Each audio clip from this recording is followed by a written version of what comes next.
Good day mga boss.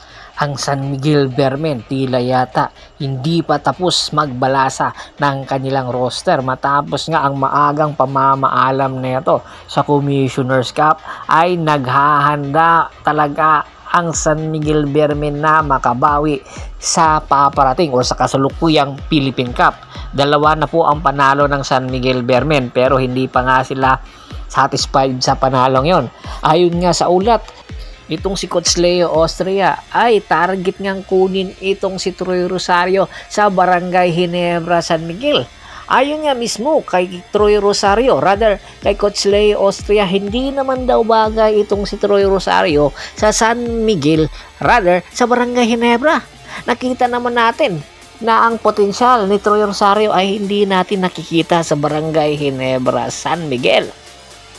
Mas kakailanganin pa ni Troy Rosario ang San Miguel Beermen. Opo, sa itinatakbo nga ng sistema ni Coach Leo Austria, tila yata mas babagay pa itong si Troy Rosario kung ipupunta ito sa San Miguel Beermen. Ang tanong, papayag ba itong si Coach Tim Kun na ibibigay itong si Troy Rosario papunta ng San Miguel Beermen? Alam naman natin na badly needed nga ni Coach Tim Kun ang big man na si Troy Rosario, pero hindi naman niya na ma-maximize ang potensyal at ang talent nito. Nakapaglaro nga ito sa finals, nakita natin na limited minutes nga lang dahil nga foul trouble, dahil nga ang hindi naman strength ni Troy Rosario ang ilalim.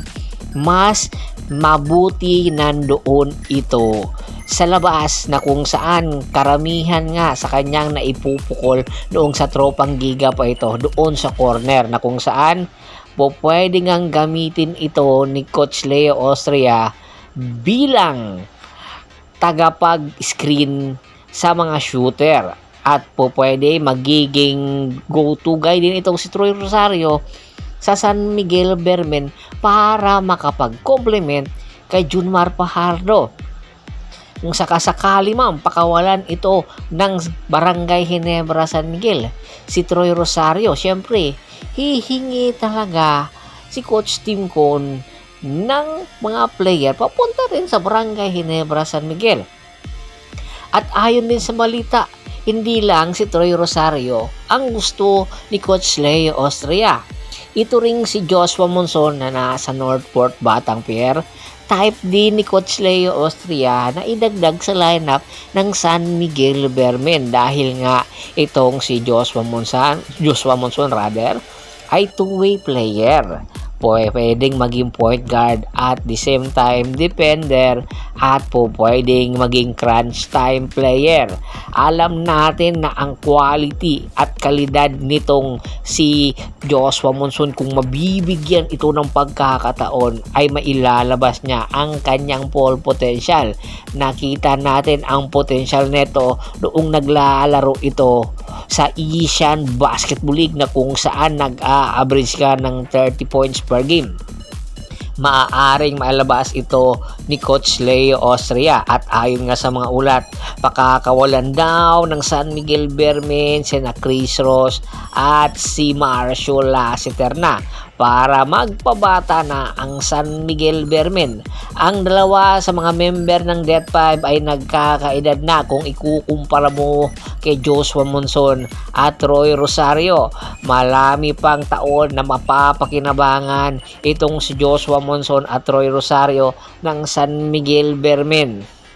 Kung hihingin talaga ito ni Boss RSA sina Joshua Monson at Troy Rosario, ay kayang-kayang kunin ito ng San Miguel Beermen kahit pigilan ito ni Coach Tim Kun. Kaya lang mas marami pa ang potensyal na mailalabas nito kung mapupunta ito sa San Miguel Beermen. Kaya ngayon pa lang pinaghahandaan na ito.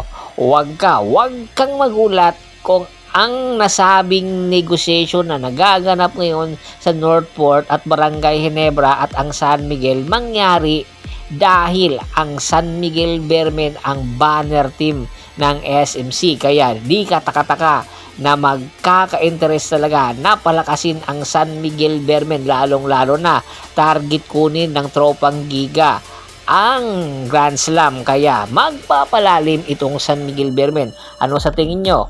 Babagay ba ang mga ito sa San Miguel? Komento na sa baba ng video at pag-usapan natin yan. Once again, this is Percival Monteron at your service.